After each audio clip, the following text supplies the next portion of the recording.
আমি প্রশাসনকে বলছি, ফাউলরাও বেঈমান, এদের মারতে চাওয়া এরাও বেঈমান, এরা মুসলমান না, দুটাই বেঈমান। ওই যে বাউল নামের ফাউল, আবুল নামের আবু, এই বেঈমানেরা তো আসলেই বেঈমান। বাউলরা যে আকীদা বিশ্বাস করে এরা কমপ্লিটলি কাফের, এদের কোনো ঈমান, এদের কখনো আকীদা লালন শাহ, লালন নিজেই হিন্দু না মুসলমান নিজে ঘোষণা দিতে পারেনি। কখনো লালনের পক্ষে, কখনো অমুকের পক্ষে, কখনো জেনার পক্ষে। মেয়ে মানুষ পুরুষ মানুষ সব একাকার, পুরুষের চুল অর চুল, মানে সব মেয়ে আমার কা। এ হলো বাউল হিজরা। কি পুরুষের অত চুল হবে ইসলাম আছে? বাউল মানে হিজরার গোষ্ঠী। এই হিজরার গোষ্ঠী মহিলাদেরকে নিয়ে শুধু মেয়েবাজি করে, প্রতিটা জায়গায় দেখা যায়।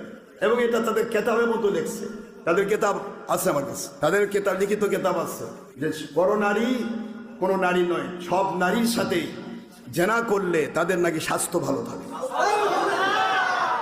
আস্তাগফিরুল্লাহ। তাই এরা তো বাউল নামের ফাউল।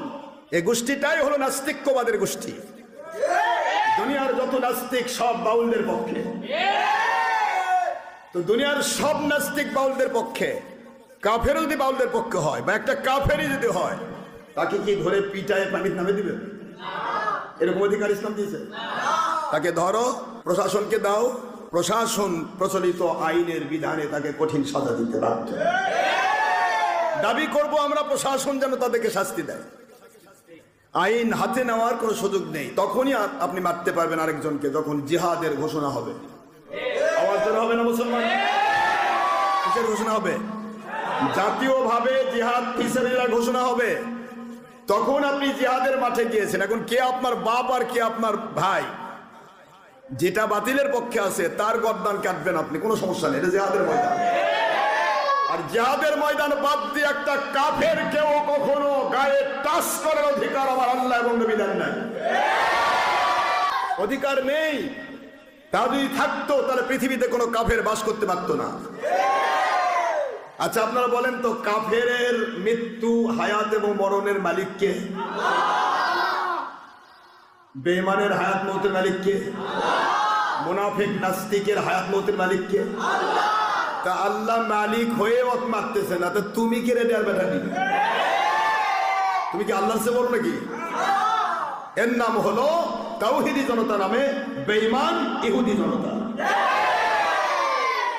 ঠিক বাংলার জমিনে আজকে যারা যখন তখন মাজারে আক্রমণ, যখন তখন অমুকের লাশ তুলে পোড়ানো, যখন তখন অমুককে ধরো, এই বাউল নামে ফাউল বেঈমানদেরকে বাড়ির নামে দেওয়া, তাকে মারতে চাওয়া, যেই বেঈমানগুলো, আমি প্রশাসনকে বলছি, ফাউলরাও বেঈমান, এদের মারতে চাওয়া এরাও বেঈমান, এরা মুসলমান না, দুটাই বেঈমান।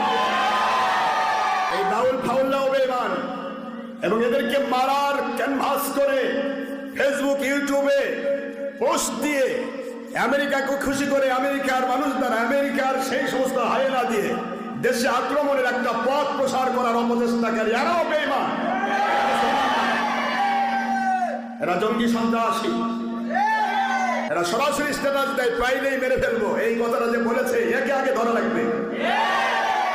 তুমি মারার কে? তুমি বিচারক নাকি তুমি আল্লাহ? আল্লাহ তোর জীবনের মালিক, আল্লাহ তো মারেনি। আল্লাহ কোন শব্দ বললে ও মাটির তরে ঢুকে যাবে? আল্লাহ কোন শব্দ বললে মশা খায়া ফেলবে? আল্লাহ কোন শব্দ বললে পানির মধ্যে ডুবে মরবে, আগুনতে পুড়ে মরবে? এটা মালিকের কুদরতি খেলা। তো পাওয়ারফুল মালিক থাকতে তুমি কেন তার মারার দায়িত্ব নিয়েছো যে তাকে পাইলেই মারি ফেল দেবো? এটা যে বলেছে এরা জঙ্গি সংগঠন, এরাই হলো এদেশে আমেরিকার পোষা কুত্তা। বাউল নামের ফাউলরাও ইহুদি নাস্তিকদের পোষা। বাউল নামের ফাউলকে মারার নাম করে যারা নাটক করছে, এরাও আমেরিকার পোষা কুত্তা। এরা মানুষের কেউ নয়, এরা আল্লাহর কেউ নয়। এই বাউল নামের ফাউল আমার আল্লাহর ব্যাপারে উল্টা পাল্টা বলেছে। এই আল্লাহর ব্যাপারে উল্টা পাল্টা বলার কারণে তার ইসলামী শরীয়তের বিধান 3 দিন সময়, শরীয়তের খেলাফত থাকলে 3 দিন সময় পাবে। 3 দিনের ভিতরে তওবা করার সুযোগ দেওয়া হবে। সুযোগ ছাড়া নয়, সুযোগ দিতে হবে। তওবা করে যদি ফিরে আসে, তাকে মাফ করে দিবে শরীয়তের সরকার, কোরআন সুন্নাহর সরকার, খেলাফত। আর যদি ফিরে না আসে, তার একমাত্র শাস্তি আমার আল্লাহর বিরুদ্ধে বলার কারণে মৃত্যুদণ্ড, ফাঁসি।